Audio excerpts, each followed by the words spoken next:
Greetings out Facebook land and YouTube land. This is Dawn DelVecchio, and I'm coming to you live on Tuesday, Giving Tuesday, December 3rd, 2019. And the title of today's Facebook Live, which will then be shared to YouTube, is Let's Talk About Sex, Women, Integrity, and Healing. So sex is not something I talk about much. However, as some of you know who will watch this, and many of you are already registered, on Thursday, so 2 days from now at approximately the same time, 2 p.m. Mountain, so that's 1 p.m. Pacific, 4 p.m. Eastern, I will be hosting a training, a free event. It's actually a conversation, an activation, a live Q&A with my dear sister friend and priestess and sexual healer and teacher, Amrita Grace. And that's called Sexual Healing for Women. Now, this is a women-only program or free event that I'm hosting on the 5th. But if you're interested in that, and I'll say it again at the end, you can. I'll put the link below when I finish this recording so you can register if you're not already registered. So I'm going to share a little bit about what we'll be talking about because I'm very excited about this. But before we do, as I often like to do, I kind of want to frame up the conversation so it makes sense in the greater context of the overall awakening journey we are moving through here on planet Earth. So I'm going to just take a moment to connect in and see if there's a channeled message or just my own sort of guidance coming through to frame up why we're talking about sex, women, integrity, and healing. Okay, so just give me a moment here.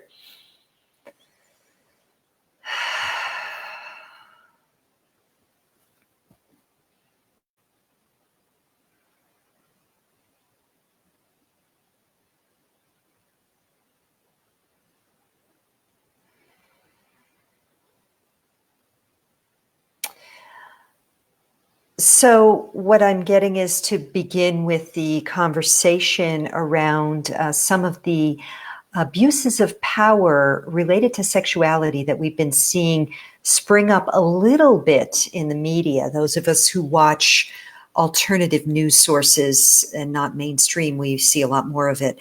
So we can look back to the period of time last year when Venus was retrograding through Scorpio, the astrological sign that's associated, among other things, with sexuality, the whole Harvey Weinstein case starting to blow up. And then this past summer, we had the Jeffrey Epstein case, and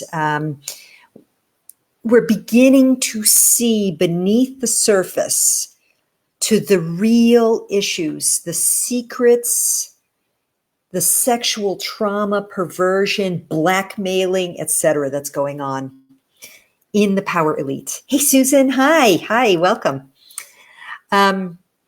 So this is just scratching the surface of an issue that is massive. It's massive on the, at the elite level. And I'm not going into politics here. I'm just doing the frame up. Massive on the elite level, but it speaks to a greater issue. And the greater issue has to do with a paradigm of domination under which we have lived, not just for the last 2,000 years, but for approximately 6,000 years.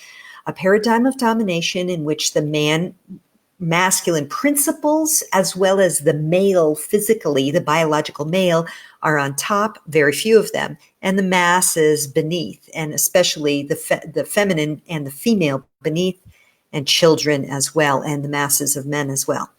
So this paradigm of domination is a paradigm of control. And then when we add into the mix a little less than 2,000 years ago, when the Roman Catholic Church began to take control over the people, and all of the confusion around sexuality that came in at that time. And again, that's a whole interesting study on its own.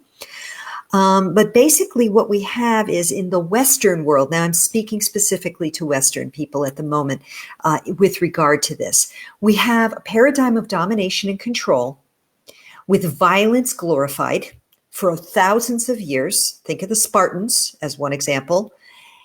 And then we combine that with shaming around something that is absolutely natural, sexuality. It's a natural part of our human experience to desire pleasure, to desire bliss, to feel pleasure in our bodies, and to share intimate pleasure with another. So we have, first of all, paradigm of domination and control. Then we add in the whole Catholic shaming, guilt, virgin birth, blah, blah, blah, all of this stuff. And is it any wonder that we are a little confused about sexuality?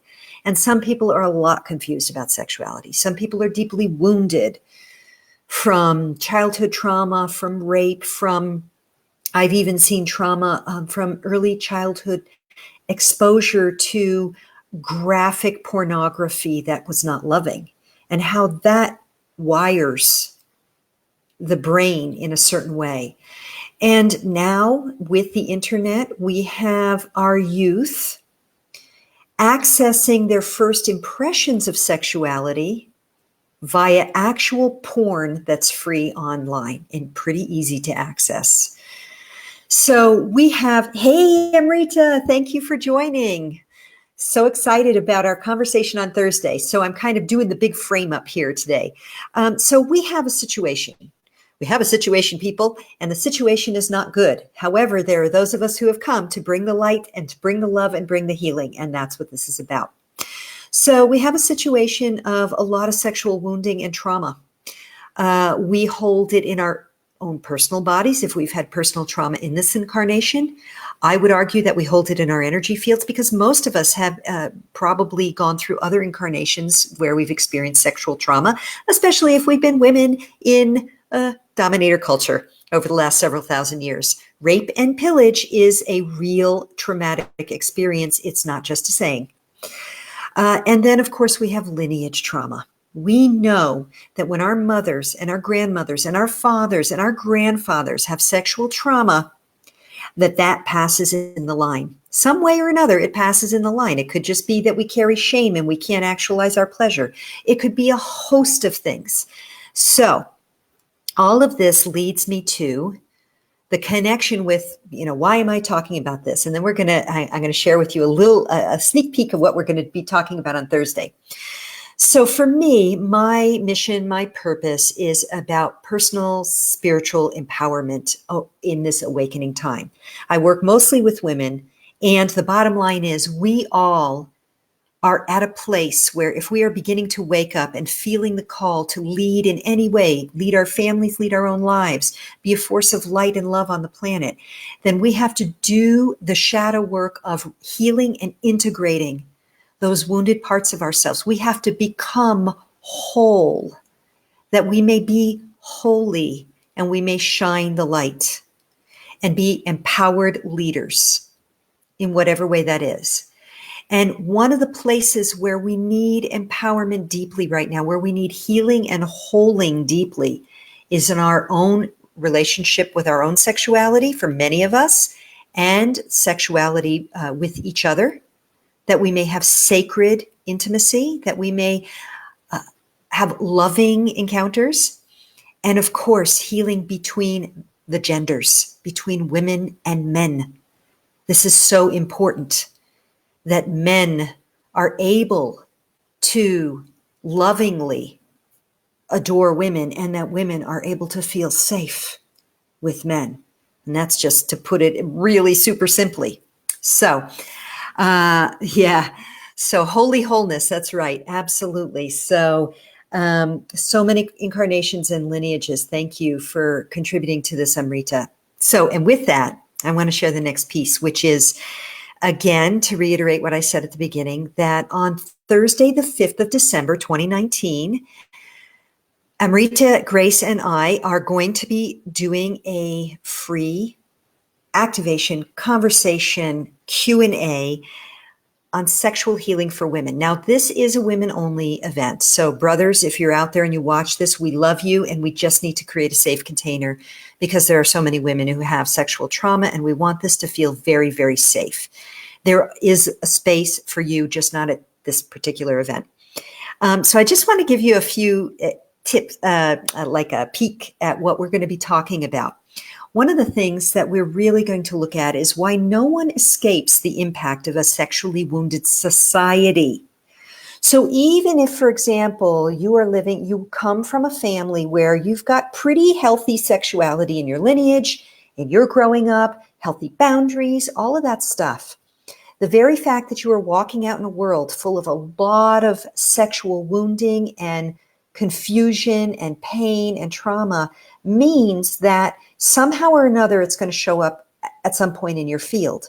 We don't fully escape it. So our job is to understand, but then also to do our own inner healing in part so that we can shine that light there. So we're really going to look at why no one escapes it and what to do about that. How do we show up? What is our work?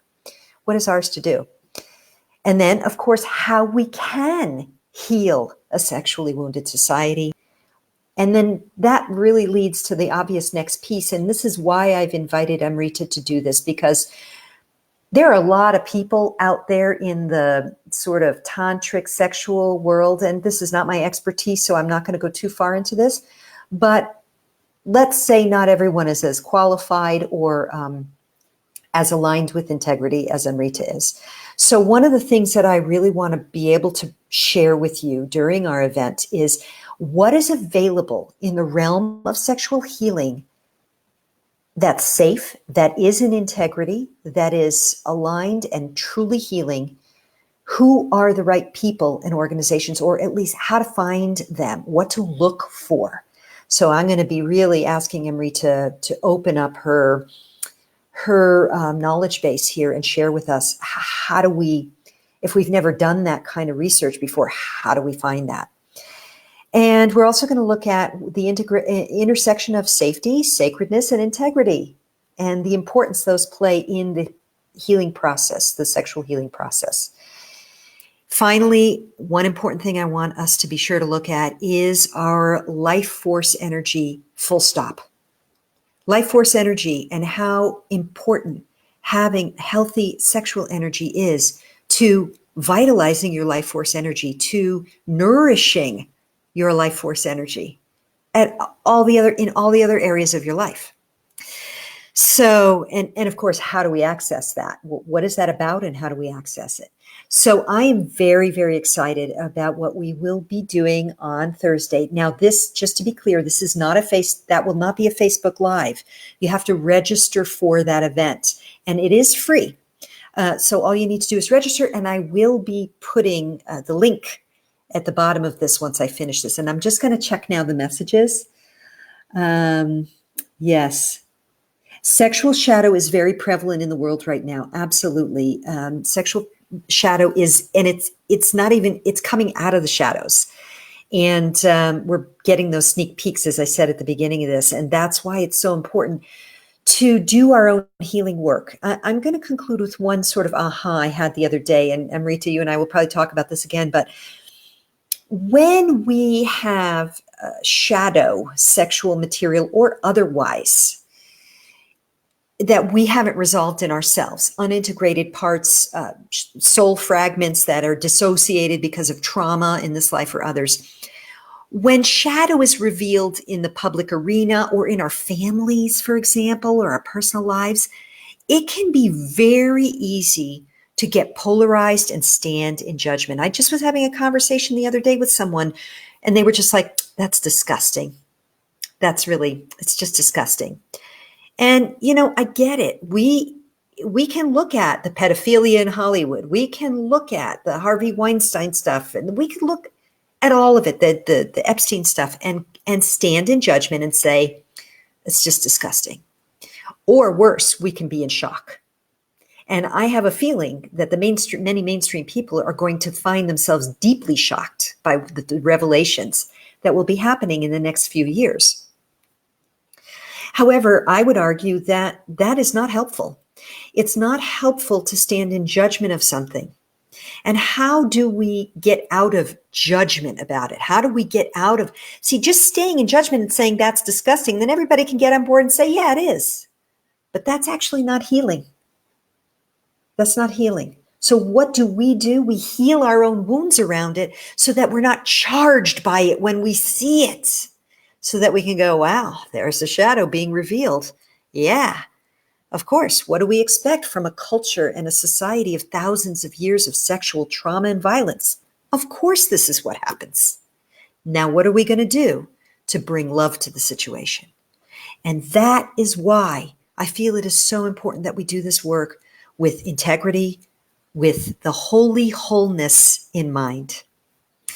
Okay, so with that, I hope that if you have not registered for this and you are a woman or live identified as a woman, that you will register. And I'll put that link below when I finish this recording. And we all carry the shadow of the predator as well. Yes, thank you, thank you. Hey, Wyan, nice to see you from Bali there. Okay, so yes, it is, Susan. It is an exciting time to heal these wounds, absolutely. And I think it's really we have so much support right now to lean into it, to lean into the healing. You know, I'm getting a visual of a group of people standing in a close circle and then leaning in and fully surrendering into the lean. And when all of our shoulders connect, or maybe all of our shoulders this way, we hold each other up. And that's really what we have to do right now. We do it for ourselves, of course. We do it for our lineage. We do it for our incarnations. And we do it for each other. And then we do it for the collective. So with that, I offer you much love and bright blessings, and again extend an invitation to join Amrita Grace and I on Thursday for this powerful conversation. And even if you can't join us, if you register, you will receive the recording. Okay, my dears, much love and bright blessings. Until soon. Mwah. Bye for now.